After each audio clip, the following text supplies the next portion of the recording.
नमस्कार दोस्तों, मैं अमित सर आपका मैथ स्पेशल में आपका हार्दिक स्वागत करता हूं। और कैसे हैं आप सब? तो आशा करता हूं अच्छे ही होंगे। ठीक है, महाकाल का आशीर्वाद है तो अच्छे ही रहोगे, हमेशा अच्छे रहो करो।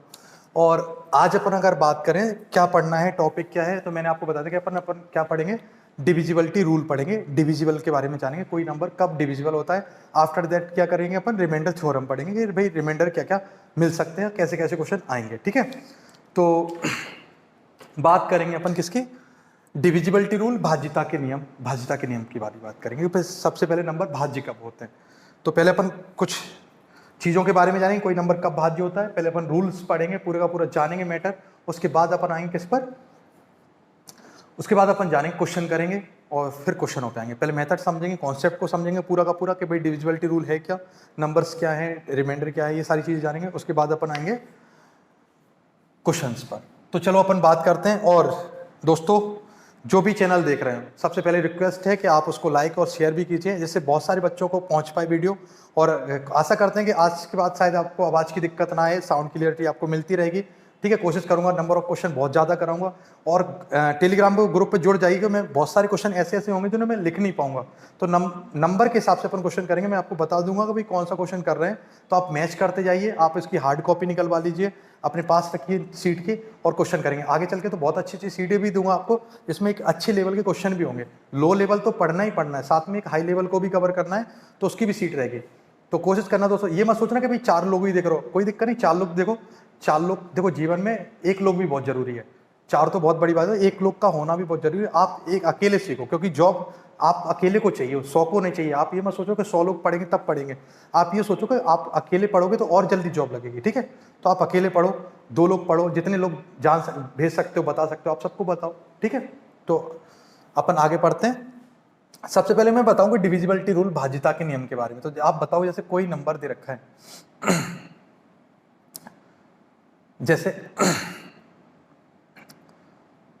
जैसे मान लो कोई नंबर दे रखा है कितना, 99।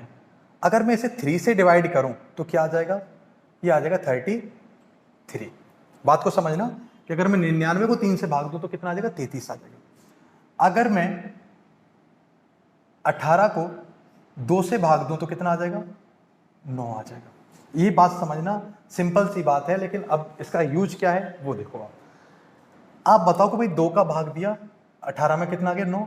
अगर हम इन दोनों का आपस में मल्टीप्लाई कर दें तो कितना आ जाएगा, तो यही वैल्यू प्राप्त हो जाएगी, 18। अगर हम इन दोनों का आपस में मल्टीप्लाई कर दें तो क्या मिल जाएगा, हमें 99 मिल जाएगा। ये बात समझ में आई? अब ऐसा क्यों किया वो समझो। तो सबसे पहले हम रूल पढ़ेंगे। देखो, पहला रूल पढ़ेंगे अपन जीरो के लिए। अगर मैं कोई नंबर दे रखा है, जैसे मान लो अपने पास दे रखा है 0। अगर हम जीरो को किसी संख्या, जैसे मान लो कि भाई n दे रखा है, n इक्वल टू हो जाएगा 1 2 3, इन्फिनाइट नंबर हो जाएगा। तो आप सबसे पहले बताओ, इस नंबर को अगर मैं 0 को 1 से भाग दूं तो सबसे पहले बताओ, इस गुणा करने पर हमें क्या आ जाना चाहिए, 0 आ जाना चाहिए। तो आप बताओ, 1 में हम किसका गुणा कर दें, 0 का। 2 में हम किसका गुणा करें, 0 का। तो भाई 0 के अपॉन में, इसका मतलब ये हो गया कि भाई 0 को किसी भी संख्या से भाग दिया जाए, आंसर क्या आता है, 0 आ जाता है। तो आप बोलोगे सर 0 को किसी भी संख्या से भाग दे लूँ, 1 2 3 4 5 6, किसी भी संख्या से भाग दूं, आंसर क्या आएगा, 0 आ जाएगा। क्लियर बात? अगर हम 0 को किसी भी संख्या से भाग देते हैं तो आंसर क्या आता है, 0।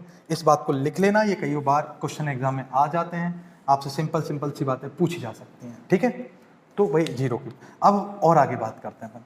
अगर हम 0 में कोई नंबर दे रखे हैं n इक्वल टू, ये कोई नंबर है, ये हो सकता है कितना, 0 1 2 3 4, इन्फिनाइट नंबर। अगर हम इस नंबर को कितने से डिवाइड कर दें, 0 से, तो आप बताओ कि अगर इक्वल में क्या आएगा, इक्वल में आएगा, जो भी इक्वल में आएगा, अगर मैं 0 का मल्टीप्लाई कर दूंगा तो वो क्या हो जाएगा, 0 हो जाएगा। चाहे मैं 0 रख दूं, 1 रख दूं, 2 रख दूं, कुछ भी रख दूं, क्या हो जाएगा, 0। अगर मैं 0 रखता हूं तब भी आंसर क्या आएगा, 0। अगर मैं 1 रखता हूं, 1 का गुणा 0 में करूंगा तब भी आंसर 0। 2 रख दूंगा तब भी आंसर 0। इसका मतलब इनफिनाइट भी रख दूंगा तब भी आंसर 0। तो आप बोलोगे सर कोई भी नंबर हो, कोई भी नंबर दे रखा हो, चाहे वो 0 ही क्यों ना हो, अगर हम 0 से डिवाइड करते हैं तो आंसर क्या आता है, इन्फिनाइट आता है। ये वाली बात भी आप लिख लेना कि अगर हम किसी नंबर को 0 से डिवाइड करें तो आंसर क्या आएगा, इन्फिनाइट। और अगर हम नंबर को किसी जीरो किसी नंबर से डिवाइड करें तो आंसर क्या आता है, 0। ठीक है, ये सारी बातें हैं, आप एक बार नोट कर लेना, बॉक्स में लिख लेना ये बातें।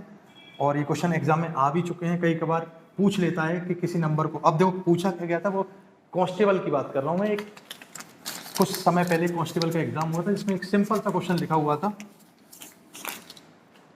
कि 0 डिवाइड बाय 0 फाइंड वैल्यू, ये लिखा हुआ था। तो आप सबसे पहले आप ये बोल जाओ कि अब ऊपर क्या है, आप ये देखो भाग किससे दे रहे हो, 0 से, 0 से भाग दे रहे हो तो आंसर क्या आ जाएगा, इन्फिनाइट, आपका आंसर आ जाएगा इन्फिनिटी। ठीक है, बात क्लियर है, चलो आगे बढ़ते हैं अपन। अब देखो 1 से अगर मैं भाग दूं तो ऐसी कोई भी संख्या नहीं है जिसमें 1 का भाग ना जाए, तो 1 का भाग सभी में जाता है, 1 में दे दो, 2 में, 3 में, 99, कितनी बार दे दो, 99 में दोगे तो 99 बार चला जाएगा, तो 1 का भाग सभी में जाता है। हमें क्या करना है, हमें भाग देना है किसमें, 2 से स्टार्ट करेंगे अपन, कि 2 से डिवाइड करना स्टार्ट करेंगे। तो सबसे पहले अगर हम 2 से डिवाइड करना स्टार्ट करें तो 2 देखेंगे, 2 का मतलब होता है 2 की पावर 1। रूल क्या पढ़ रहे हैं अपन, 2 के लिए पढ़ रहे हैं अपन, कि भाई कोई नंबर 2 से कब डिविजिबल होगा, कोई नंबर 2 से कब भाज्य होगा। तो थोड़ा सा अपन यहाँ पे लिख लेते हैं, जैसे कोई नंबर दे रखा है, यहाँ पे नंबर है, उस नंबर को मान लेते हैं क्या है, ABCDE। आप ये बताओ 2 का पहाड़ा पढ़िए, तो 2 की अगर टेबल पढ़ोगे तो क्या आएगा, 2 की टेबल में 2 आएगा, 4 आएगा, 8 आएगा, 10 आएगा। इसका मतलब लास्ट डिजिट क्या आएगी, इवन नंबर आएगी, सम संख्या आएगी। तो आप बोलोगे सर ए की जो वैल्यू होगी वो या तो 0 होगी, या 2 होगी, या 4 होगी, या 6 होगी, या 8 होगी। ये सारी वैल्यू किसकी होंगी, ए। तो आप बोलोगे सर लास्ट वैल्यू जो है वो कैसी होनी चाहिए, एक इवन नंबर, एक सम संख्या होनी चाहिए। अगर सम संख्या है तो वह संख्या हमेशा 2 से पूर्णतः भाज्य होगी। तो नंबर 2 से कब डिविजिबल होगा, जब किसी भी नंबर का लास्ट डिजिट 0, 2, 4, 6, 8 हो, या तो सम संख्या हो, तब जाके वो क्या होगा, 2 से कंप्लीट डिविजिबल होगा। फॉर एग्जाम्पल आप समझ लेना, यहाँ पे क्या दे रखा है कि एग्जाम्पल में अगर हम बात करें, जैसे मान लो दे रखा है कितना, 1, 2, 3, 4, 5 और 6। क्या ये 6 जो है वो इवन नंबर है, बिल्कुल। तो ये नंबर जो है वो 2 से कंप्लीट डिविजिबल होगा।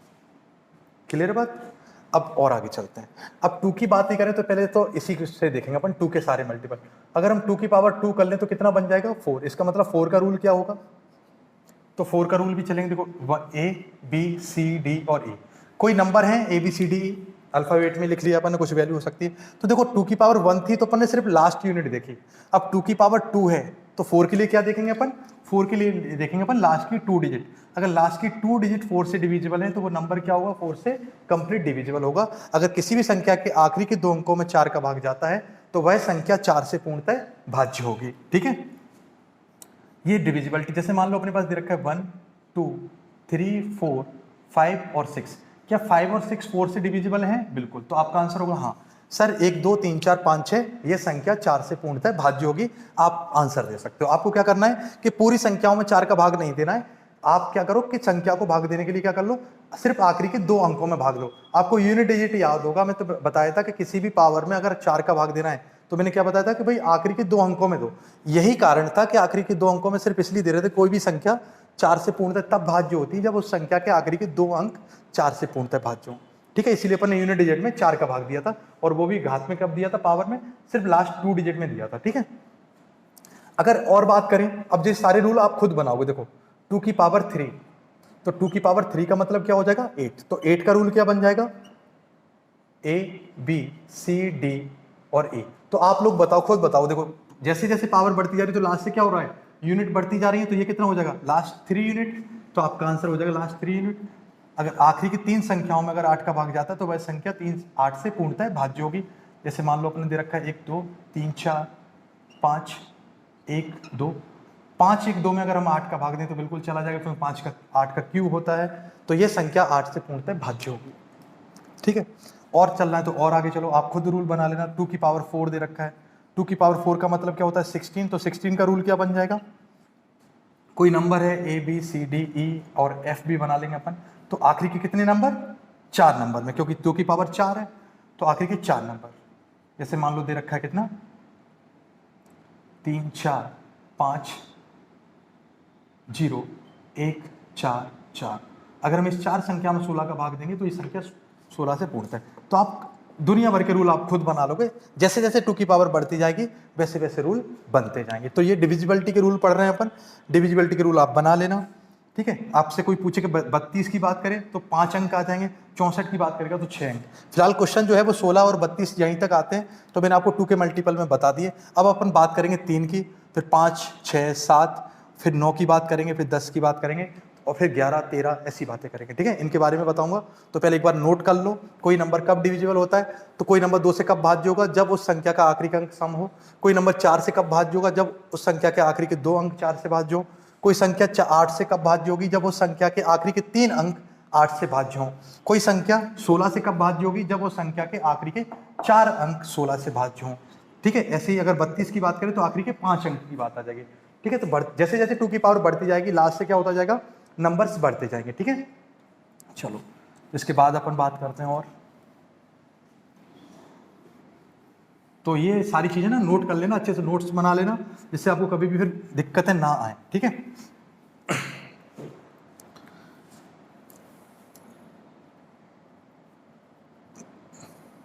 जैसे नंबर है 2 हो गया, 3, 4 हो गया, 3 नहीं हुआ तो 3 के बारे में जान लेते हैं कि 3 क्या है। 3 के बारे में जानते हैं, तो 3 के बारे में जानेंगे तो 3 के बारे में क्या होगा, जैसे कोई नंबर है A, B, C, D और E। अगर E दे रखा है तो हम क्या करेंगे, कोई भी नंबर 3 से कब भाज्य होगा, तो हम करेंगे भाई अगर इनका सम जो है, इनके अंकों का योग जो है, अगर वो 3 से भाज्य है तो संख्या 3 से पूर्णतः भाज्य होगी।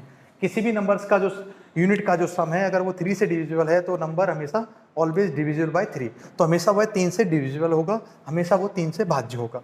जैसे फॉर एग्जाम्पल, जैसे अपने पास दे रखा है 1, 2, 3, 4, 5 और 6।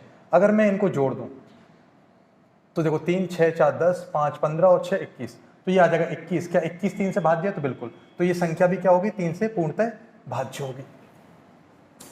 अब 3 से ही मिलके कौन बनता है, 3 से ही, 3 का ही जो स्क्वायर करते हैं अपन, क्या आ जाएगा, 3 से ही मिलके बनता है 9। तो 9 का रूल भी क्या होगा, सेम रूल होगा।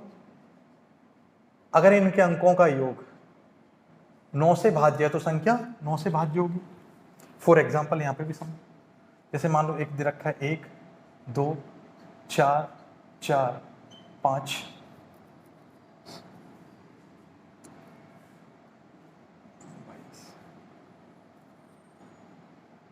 और 5, तो अगर मैं इनको जोड़ दूं तो कितना आ जाएगा, ये आ जाएगा 27, 27। क्या 27 9 से डिविजिबल है, तो बिल्कुल, तो ये नंबर भी 9 से भाज्य होगा, यह संख्या 9 से पूर्णतः भाज्य होगी। तो 3 का भी पढ़ लिया, 9 का भी। 3 और 9 का सेम है, अगर अंकों का योग अगर 3 से भाज्य तो वह संख्या 3 से भाज्य होगी, अगर अंकों का योग 9 से भाज्य है तो वह संख्या 9 से पूर्णतः भाज्य होगी। ठीक है, आगे चलते हैं दोस्तों। तो 3 हो गया, 4 हो गया, बात किसकी आती है, 5। अभी 5 छूटा हुआ है, तो 5 के बारे में जानेंगे।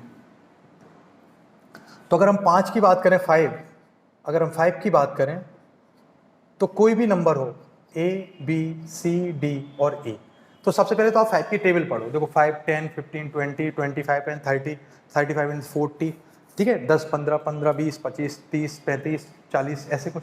तो आखिरी में ये देखो यूनिट डिजिट कितना आता है, 5 के पहाड़े में हमेशा 5 या 0, 5 या 0, 5 या, इसका मतलब इकाई अंक जो है, आखिरी का नंबर जो है वो कितना होना चाहिए, 0 होना चाहिए या तो फिर 5 होना चाहिए, तब जाके वो नंबर क्या होगा, 5 से कंप्लीट डिविजिबल होगा। तो आप बोलोगे भाई एक फॉर्मूला, यहाँ पे क्वेश्चन भी कर लेते हैं। जैसे 1 दे रखा है, 2 है, 3 है, 4 है, 5 है, 6 है और 0 है, तो ये 0 है, इसका मतलब ये संख्या 5 से पूर्णतः भाज्य होगी।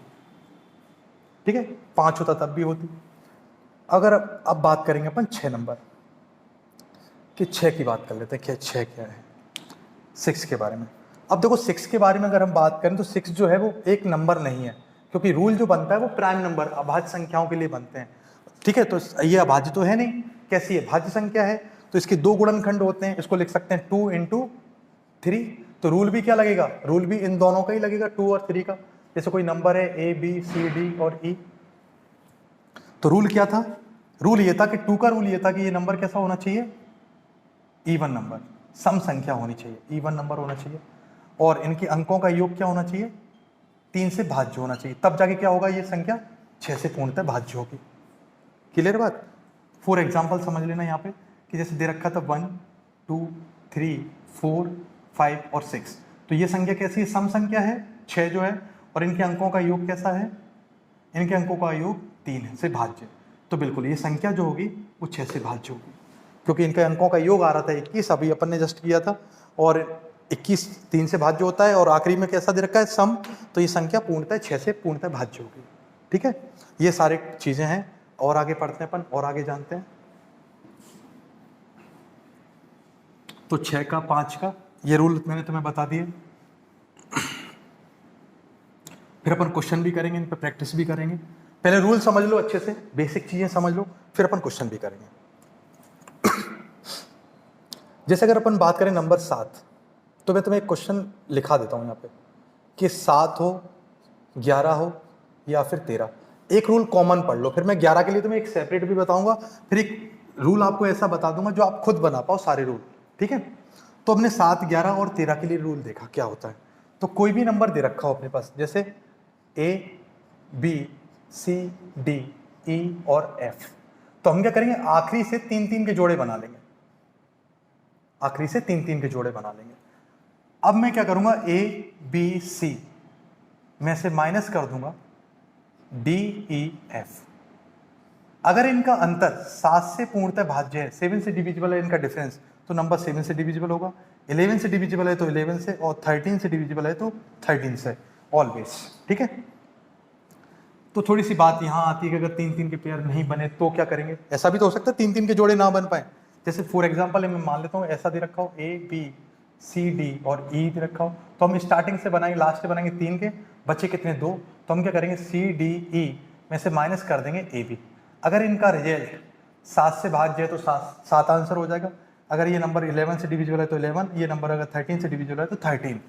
ठीक है, तो ये 3-3 के पेयर बनाएंगे। अगर 3-3 के पेयर से ज़्यादा आ गए तो क्या करेंगे, जैसे मान लो A, B, C, D, E और F और G और H लिख लेते हैं। 8 अंक आ गए तो क्या करेंगे किसी नंबर में, तो मैंने अभी बताया कहाँ से स्टार्ट करेंगे, यहाँ से 3-3 के जोड़े बनाएंगे, तो बचे कितने 2 बचे अपने पास। अब यहाँ पे क्या करें, 3-3 को अल्टरनेट में लेंगे, तो 3-3 को अल्टरनेट में लेंगे मतलब क्या हो जाएगा, F, G, H plus AB और माइनस कर देंगे C, D, E। अगर इनका डिफरेंस 7 से भाज्य तो 7 से, 11 से है तो 11, 13 है तो 13। तो ये सारी चीजें नोट कर लेना। मैं एक एग्जांपल और बता रहा हूं कि अगर 8 से भी ज्यादा हुए तो क्या करेंगे, ये भी समझो। ठीक है, इनके अंकों, अभी क्वेश्चन करूँ ना तो ये सारी बातें क्लियर हो जाएंगी। अभी हो सकता है आपको नहीं समझ में आ रहा हो क्योंकि ABCD में लिख रहा हूँ, जब अपन यूनिट में लिखेंगे तो ये सारी बातें क्लियर हो जाएंगी।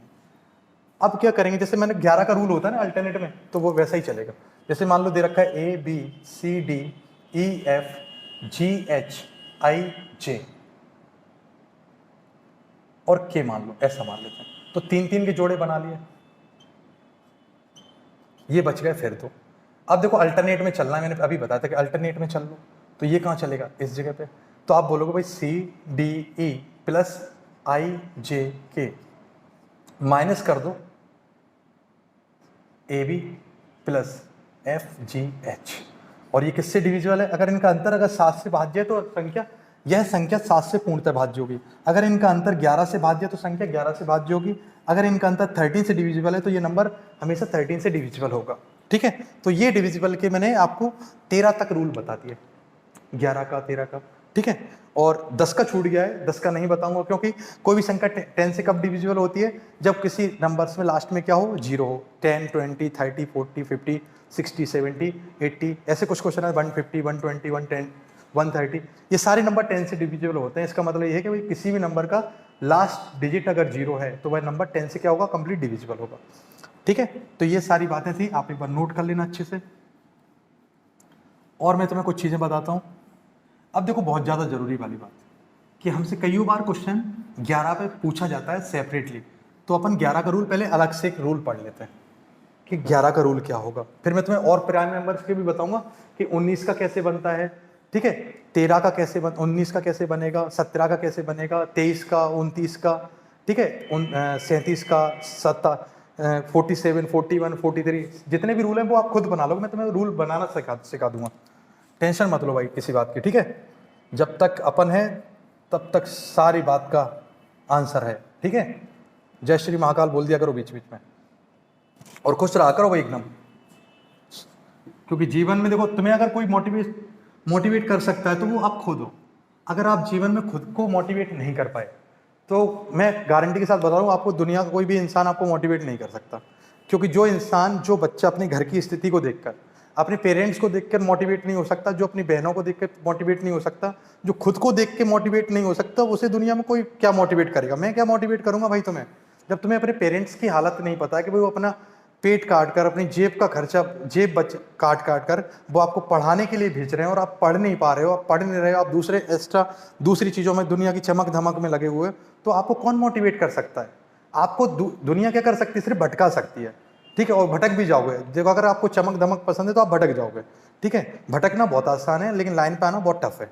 तो लाइन पे टफ वही बच्चा डटे रहेगा मैदान में जो अपने घर की कंडीशनों से मोटिवेट होता हो, जो अपने पापा को देख के मोटिवेट होता हो, जो अपनी बहनों को देख के मोटिवेट होता हो, जो अपनी माँ को देख के मोटिवेट होगा, वही बच्चा मार्केट में नाम कर पाएगा। जो दूसरों को देख के मोटिवेट होगा वो कुछ नहीं कर पाएगा। कभी दूसरों को देख के अगर तुम मोटिवेट हो सकते हो तो दूसरों को देख के तुम डिमोटिवेट भी हो सकते हो, ये बात तय रखना। तो अगर तुमको मोटिवेट होना है तो खुद से हुआ करो, क्योंकि अगर खुद से मोटिवेट होते तो तुम्हें डिमोटिवेट कोई नहीं कर पाएगा। तुम्हारा जो उत्साह है उसे कोई भी कम नहीं कर पाएगा। ठीक है, इन बातों पर हमेशा ध्यान रखना कि अगर मोटिवेट अगर तुम खुद को कर दोगे और खुद की परिस्थिति से अगर हो गए तो फिर तुम्हें दुनिया में किसी भी मोटिवेशन की जरूरत नहीं है। कोई भी सेमिनार में आप जाओ, किसी के भी कहने पे 4 घंटे में सिलेक्शन नहीं होता है। आपको 10 से 12 घंटे पर डे पढ़ना पड़ेगा। कोचिंग टाइम आपको 3 आवर्स, 3-4 घंटे की कोचिंग रहेगी, उसके बाद आपको 8-9 घंटे आपको एक्स्ट्रा देने पड़ेंगे, तभी जाके आपको सिलेक्शन और एक अच्छी पोस्ट मिल सकती है। अदरवाइज आप भूल जाए कि आपको पोस्ट मिलेगी। आप किसी भी सेमिनार में जाओगे, पोस्ट मिलने के बाद आपसे यही बोला जाएगा मैं 4 घंटे पढ़ता था, 5 घंटे, ऐसा बिल्कुल भी नहीं है। जो बंदे 4-5 घंटे की बोलते हैं वो कहीं ना कहीं अपनी लाइफ में एक बार 10 से 15 घंटे पढ़ चुके होते हैं। 5-6-7 महीने का ड्यूरेशन ऐसा होता है जिसमें हमें कम से कम 12 से 15 घंटे पढ़ना पड़ता है, तब जाके हम उन 4 घंटों पे आ पाते हैं। जो अपन सेमिनार में बोलते हैं कि हम 4 घंटे में सिलेक्शन हो गया था, हम तो सोते थे। ठीक है, तो ये सारी चीज़ें नहीं करनी है। अपन को खुद को मोटिवेट करना है, दूसरे के बहकावे में नहीं आना है, तभी जाके अपन सिलेक्शन को लेंगे। चलो, तो अपन आगे बात करते हैं। अगर आगे बात करें, मैंने बता रहा हूं तुम्हें क्वेश्चन नंबर 11 कि कोई नंबर 11 से कब डिविजिबल होता है। ठीक है, ये बहुत जरूरी है। ये 3 नंबर, 9 नंबर, 4, 8, 6, ये सारे बहुत इंपॉर्टेंट चीजें हैं। ठीक है, 11 से भी बहुत बार क्वेश्चन बना है। जैसे कोई नंबर दे रखा है ABCDE F और G। अब 11 का रूल क्या होता है, सिंगल डिजिट में डिफरेंस निकाल देते हैं। तो इवन प्लेसेस और ऑड प्लेसेस का जो डिफरेंस है उस पर डिपेंड करेगा कि कोई नंबर 11 का डिविजिबल है या नहीं। ठीक है, तो अगर हम बात करें भाई 11 का कोई मल्टीपल, तो मैं बताऊं विषम पद और सम पद का अंतर डिसाइड करेगा कि ये संख्या 11 से पूर्णतः भाज्य है या नहीं। अब सम पद का मतलब होता है कि जो 2 पर है, 4 पर है, 6 पे है, और विषम पद का मतलब होता है जो 1 पे है, 3 पे है, 5 पे है और 7 पे है। ठीक है, इवन प्लेसेस और ऑड प्लेसेस। तो अगर हम बात करें तो हम लिखेंगे कितना, A + C + E और +G, और माइनस कर देंगे B + D और +F। इनका डिफरेंस अगर या तो हमें 0 मिल जाए या फिर हमें क्या मिल जाए, कोई 11 का कोई मल्टीपल मिल जाए, तभी ये नंबर क्या होगा, 11 से कंप्लीट डिविजिबल होगा।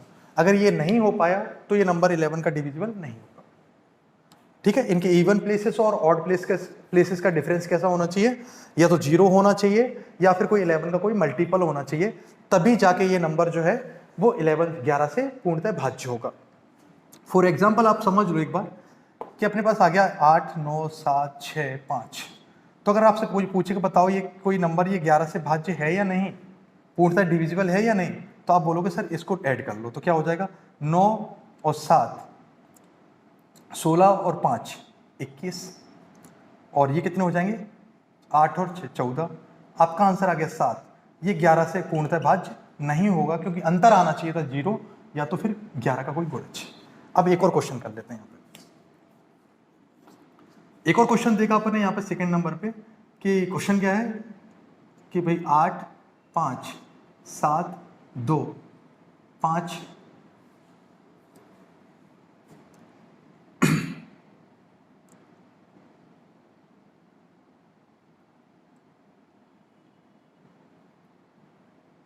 और ये 3। तो हमसे कहा गया भाई चलो 3 है, कुछ ऐसा बना लो। तो ये हो जाएगा 9 और 7 16 और 5 21, 7 और 3 10। तो अंतर कितना आ गया? 11 का। 11 अंतर आ गया। अभी मैंने कहा था या तो 0 आ जाए या तो 11 आ जाए, तो 11 अंतर आ गया। इसका मतलब ये संख्या जो है वो 11 से पूर्णतः भाज्य है। ये संख्या 11 से पूर्णतः भाज्य होगी। ठीक है, ऐसे क्वेश्चन बनेंगे। और एक देख लो, एक हमने देख लिया कि भाई चलो 7 पे आ गया, और एक और देख लेते हैं। एक क्वेश्चन और देख लेते हैं अपन। जैसे मान लो दे रखा है कितना, 8 4 6 2 9,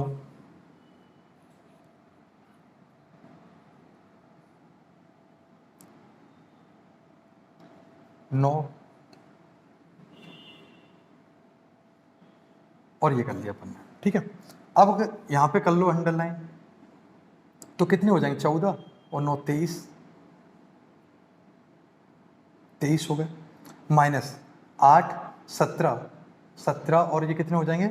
6 23 बराबर 0। इसका मतलब बिल्कुल ये संख्या 11 से पूर्णतः भाज्य होगी। ठीक है, समझ में आ रही बात? या तो इनका अंतर 0 आ जाए या तो फिर 11 22 33 कुछ ऐसा आ जाए, तभी जाके ये संख्या 11 से पूर्णतः भाज्य होगी। अगर ये इसका अंतर अगर 1 2 3 4 5 6 आता है तो ये संख्या 11 से पूर्णतः भाज्य नहीं होगी। ये आपको याद रखनी है। ठीक है,